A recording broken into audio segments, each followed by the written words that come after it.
Alrighty everybody, today we are back with day 2 of our latest 2024 solo journey on an official PvP server. Let's go ahead and get started. So as you can see, today we are waking up in the desert. Unfortunately, after I got done recording day 1 of this series, I took all of our belongings that we looted that day and I went to look for a place to body vault for the night, and I just logged in right now, and as it turns out, someone found our body vault and pretty much took everything that we picked up on day 1. So since we are starting today with nothing to our name, our goal is going to be to focus on gearing ourselves up for the upcoming days, which I'm hopeful that they're going to be filled with tons of PvP and epic solo raids. Now, it is a really bizarre time right now on official servers because cheating is at an all-time high, and pretty much at any moment a cheater can just show up on a server and just effortlessly empty out your base completely, and there's nothing you can really do about it. So instead of wasting hours of our time farming a ton of resources to build a base with some benches and craft some armor and weapons that a cheater can just take from you,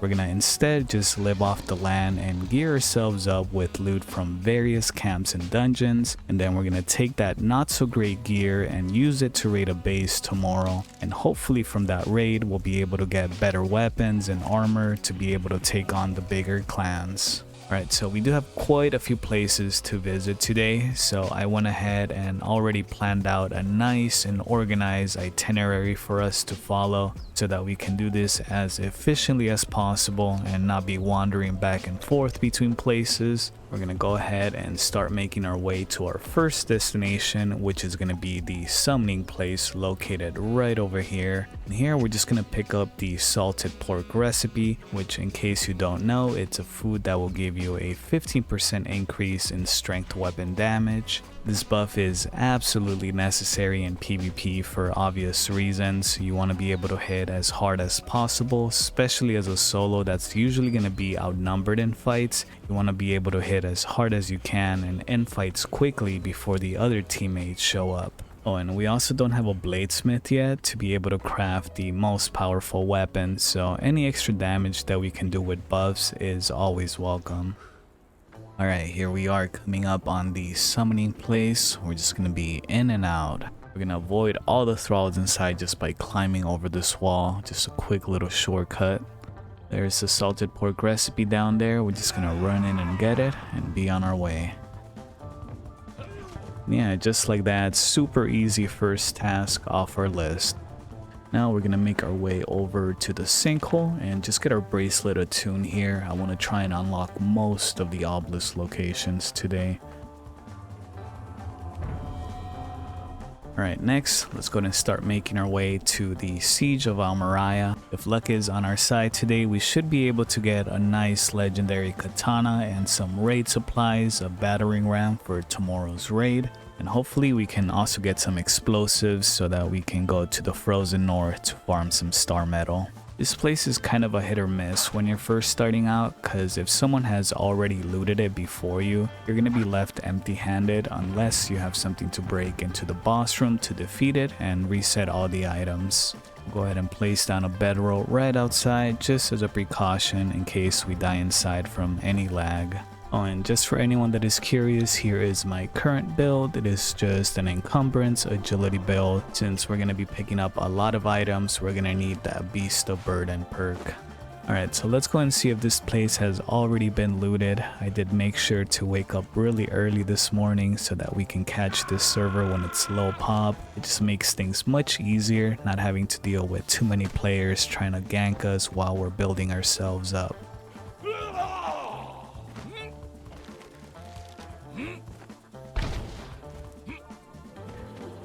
Oh yes, looks like we're in luck. Got some explosives here. We can get some star metal later on today. Now, once this guy leaves, we'll sneak into this one, see if there's a battering ram. Alright, let's go, let's go. Nice, battering ram. Most importantly though, right now we need Musashi's blade. Let's go ahead and attract these all the way here. All right, let's go.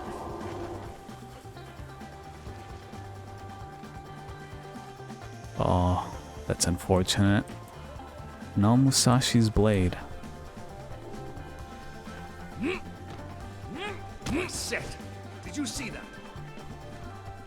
Oh, My bike is dead. close one. Oh yes, never mind. Here it is. Dismissed it, thank goodness. We got what we need. Alright, so thankfully we managed to get super lucky here and get pretty much everything we needed. Now that we're done here, let's go ahead and move on to our next destination. We're going to travel west to the Brim Lake Obelisk over here and get our bracelet attuned before we head over to the War Maker's dungeon.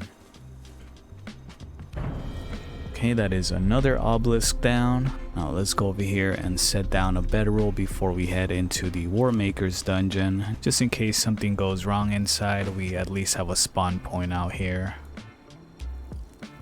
So here is the map location for the War Maker's dungeon in case you've never been here before. This place is probably one of the top dungeons in this map because there's just so much good loot inside. There's a ton of bosses that drop legendary weapons, countless chests all throughout which give random high tier materials, and you can also learn the Grandmaster recipes to upgrade your weapons and armor. Now we are primarily here for the legendary weapons because since we don't have a bladesmith yet, we can't really craft anything that's gonna do decent damage. So we're here for the legendaries since they'll do much more damage than anything we can craft right now. We're also here to learn the Grandmaster recipes because those provide the best weapon upgrades in the game, which we'll use on our legendary weapons that we pick up in order to maximize their power and improve our chances of winning a fight.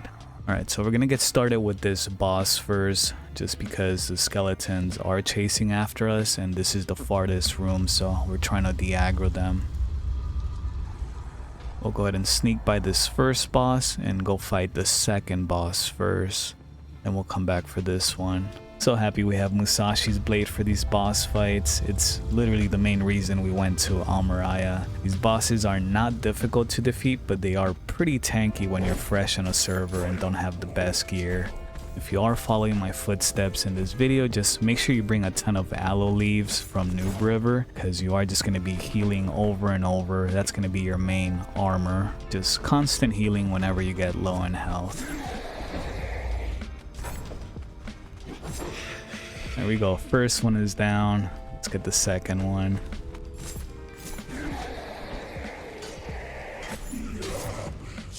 So for this first boss, we get some disease spike, which if I'm not mistaken, I think these are pretty good, but I'm not really a big fan of this type of weapon. We also get the Eye of the Watcher, but it doesn't really have the best damage for a sword.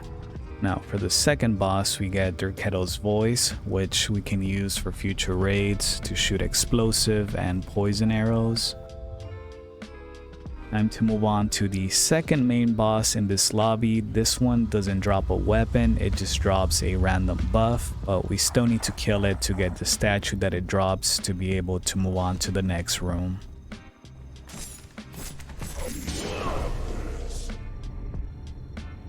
Okay, final boss room here. This one will have two bosses just like the first room that we did.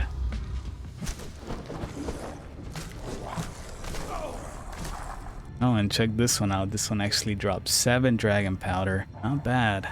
And we also get the corrupted axe. This one drops a Morlum, which is still considered one of the top spears on this map. It's just not as effective now since spears were nerfed, but might actually put this one to good use tomorrow. Well, I have some really bad news to share, guys. I fumbled so bad. I forgot to pick up one of the statues and we can't move on to the next room. And since I've already placed 2 of the statues, I can't even pick them back up again. I don't even remember exactly which boss I didn't pick it up from. But I'm sure by the time we're back, those are gonna disappear. So most likely, we're gonna need to fight all the 3 bosses once again. I mean, I guess on the bright side, we get to farm 3 more extra legendaries, so that's a plus if you want to be optimistic. And don't worry, you won't have to watch me kill these bosses once again. I'm just going to go ahead and skip to the end once I have all the statues.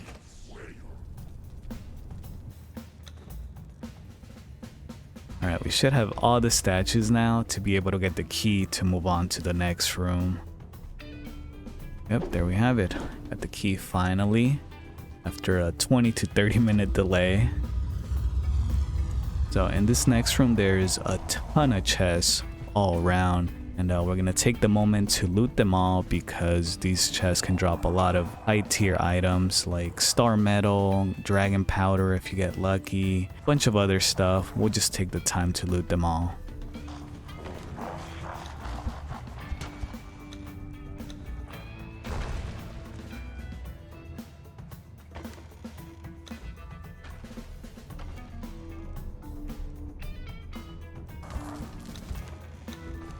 And see, there's that dragon powder I was talking about. If you don't feel like making it yourself, there's a great location early on to get some so that you can get some star metal after.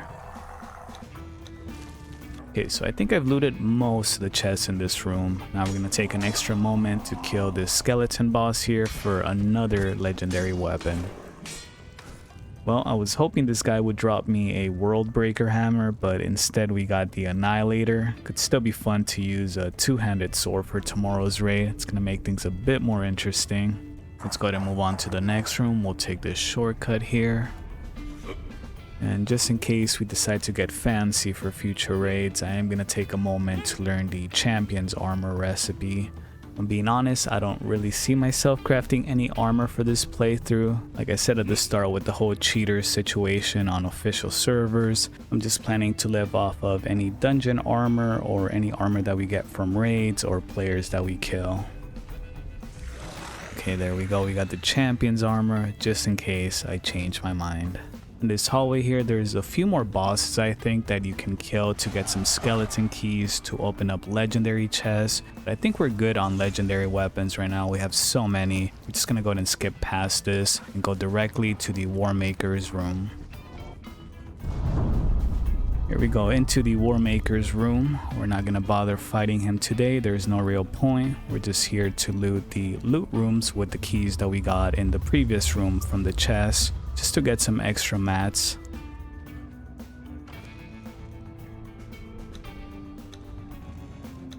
Now last and most importantly, we'll get our Grandmaster recipes so that we can upgrade our legendary weapons once we get some star metal. On our way out, we'll go ahead and take out this skeleton boss up here for one final legendary weapon. Alrighty guys, so check it out. Here are all the weapons that we picked up today at the War Maker's dungeon. Not all these are the best for PvP obviously, but like I said at the start, this is still better than anything that we can craft right now without a bladesmith. Hopefully everything will go smoothly at tomorrow's raid and we'll be walking out with some better weapons, or even better yet, our own bladesmith. Alright, we're going to start moving on to our next destination. We're going to start heading up north through these Rockies into this Mounds of the Dead area to farm some raw pork, which we're going to need in order to cook our salted pork strength buff.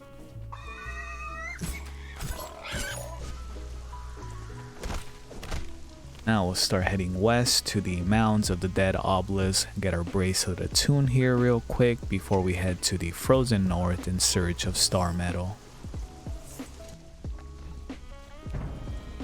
Okay, so what I want to do next is farm some star metal so that we can craft some weapon upgrades for our legendary weapons, specifically the master weapon fittings, which require star metal bars and oil to craft. Usually most of the star metal nodes tend to be up north by the Frost Temple, but before we head there, I'm gonna check this northern area of the mounds here where the snow starts to fall. Sometimes I get lucky here and find a few nodes and we can avoid traveling further up north. So I would sometimes find some here, but I'm not seeing any star metal nodes right now. I think we are gonna need to travel all the way to the frozen north, unfortunately. So we'll go ahead and take this ridge. over to the frozen north, and here is where I usually find all my star metal. Hopefully we'll be able to find some right away, because I do not want to have to wait for the meteor shower. That can take a really long time. Now before we start looking for some star metal up here, just gonna quickly attune my bracelet just so that we have quick and easy access to this area in the future. Alright, well, I decided that I would save you all from the walking simulator footage and just skip ahead here. So I wasn't able to find any star metal. It has all been farmed already, sadly. So we are just gonna go ahead and keep moving with our to-do list and just come back here once we're done with everything else, and hopefully by then a fresh new meteor shower will have landed. Okay, so for our next item on the agenda, we're gonna go farm some armor at X Altar's Refuge, located right over here. And to save some walking time, we're just gonna teleport directly to Sinkhole and just walk from there. Here we are, made it to X Altar's Refuge, right outside the cave. And as per usual, we're gonna go ahead and set down a bedroll just in case. So, X Altar's Refuge. I've talked a lot about this place before in my previous videos. It's a really great location to just farm a ton of decent armor from the Sobek thralls inside. In my last series actually, this armor was all that I used throughout, and if you watched it, you know that it held up surprisingly well against many of the players that I fought that were using meta armor. I honestly really recommend this armor a lot because, like I said many times already throughout this video, I just don't think it's worth it anymore to spend so much of your time farming the materials to craft the best armors, because inevitably a cheater is eventually gonna come after you and they're gonna take all of your hard work with them. This place only takes 5 minutes to farm and you're set for a good while. The cheaters end up coming after you, they're not gonna get much, and you'll be able to recover super easily with another 5-minute farm run of this place. Oh, and check this guy out, 1 thrall and I get almost 1 full set of armor, just like that. This armor also provides extra health points, so once you have a full set, you'll be able to get up to 900 HP, letting you tank an extra hit or 2.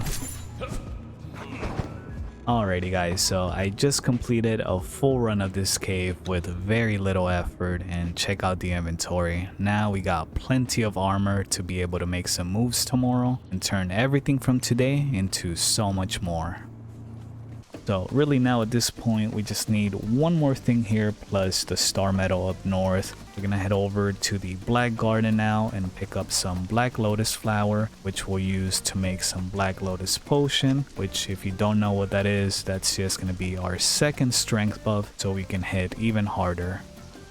Here we go, made it to the Black Garden. Let's go ahead and farm some of this Black Lotus flower. Don't really need too much, about 200 should be more than enough. I'm gonna start heading over to the obelisk up here now to attune our bracelet, and hopefully there is a map room up there so that we can teleport directly to the frozen north, finally get that star metal.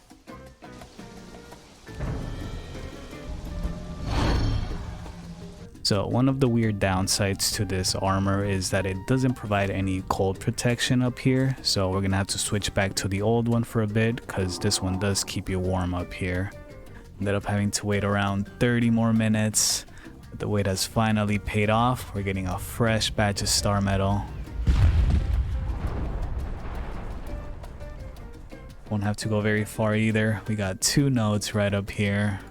Not sure if this is a glitch or not, but one of these is already exploded for some reason. Let me try and farm it. Nope, doesn't work. So maybe it is a glitch, maybe I do still need to use an explosive jar. Oh, you know what? I think I know what the issue is. I completely forgot, but I think we need a steel pick or higher to be able to farm star metal now. So that's why we weren't able to farm the first node. And that first node actually got blown up by the second meteor, so it wasn't a glitch. Yep, I should have known. I completely forgot about this. Man, what a waste of star metal. Now they're just gonna despawn because there's no way we can come back in time with a better pick. That will be back in time, but I'm gonna try anyways. I'm gonna loot some of the chests here at the Frost Temple, see if we can get lucky and pick up a black ice pick.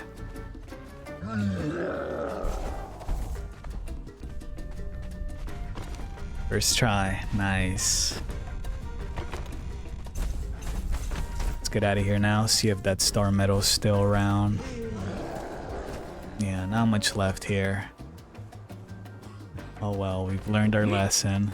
Let's go see if there's any more nodes in this area. Should still be the only ones here. It's not all bad news. Looks like we got one right over there behind the map room.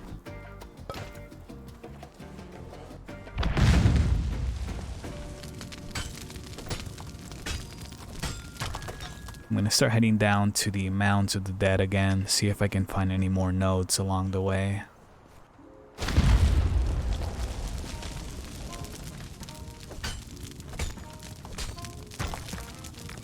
We're gonna head back to Brim Lake once again because I did forget to farm brimstone the first time we were there, which we need in order to turn star metal ore into star metal bars. Once we get our brimstone here, we're gonna go find ourselves some kind of raided base or a community center somewhere to use their benches to process some of the materials. Much rather not build my own base because it makes it easier to stay under the radar and avoid being found. So I did find this almost perfect rated base here that we can use to process some of the materials that we have, but it is missing one key bench, which is the stove. We do need that in order to cook some salted pork. Oh, and it's also missing a grinder too, and we need that to make some Black Lotus potions. You know what, I think we're gonna go with this community center here. I just looked around, it's super massive and it has all the benches that we need. Alright, so first things first, let's go ahead and grind down our Black Lotus flour into Black Lotus powder. We're also going to need to grind down some stone to make some salt, which we'll need for the salted pork. While we wait for that, we're going to get started with converting our star metal ore into star metal bars. We'll let this cook for a bit and just keep an eye on it. Now, to make the master weapon fittings for our legendary weapons, we're also going to need some oil on top of the star metal bars. We're going to use some of the seeds that we picked up to make that oil, and I'll go farm a bit more right now from the bushes. Okay, our salt is finally ready. Let's go ahead and cook the salted pork now. Now, last thing and we'll be done here. Just gotta craft the master weapon fittings for our legendary weapons. So check it out, guys, we are officially good to go for tomorrow's online raid. We have 4 complete sets of armor and some additional pieces here in our inventory. Now over here in this other chest, we have all the legendary weapons that we picked up at the Warmaker's dungeon. We have the master weapon fittings to power up our legendaries, some raid supplies for tomorrow's raid, and I'll probably wake up really early in the morning before raid hours and cook a few more just so that we're well prepared.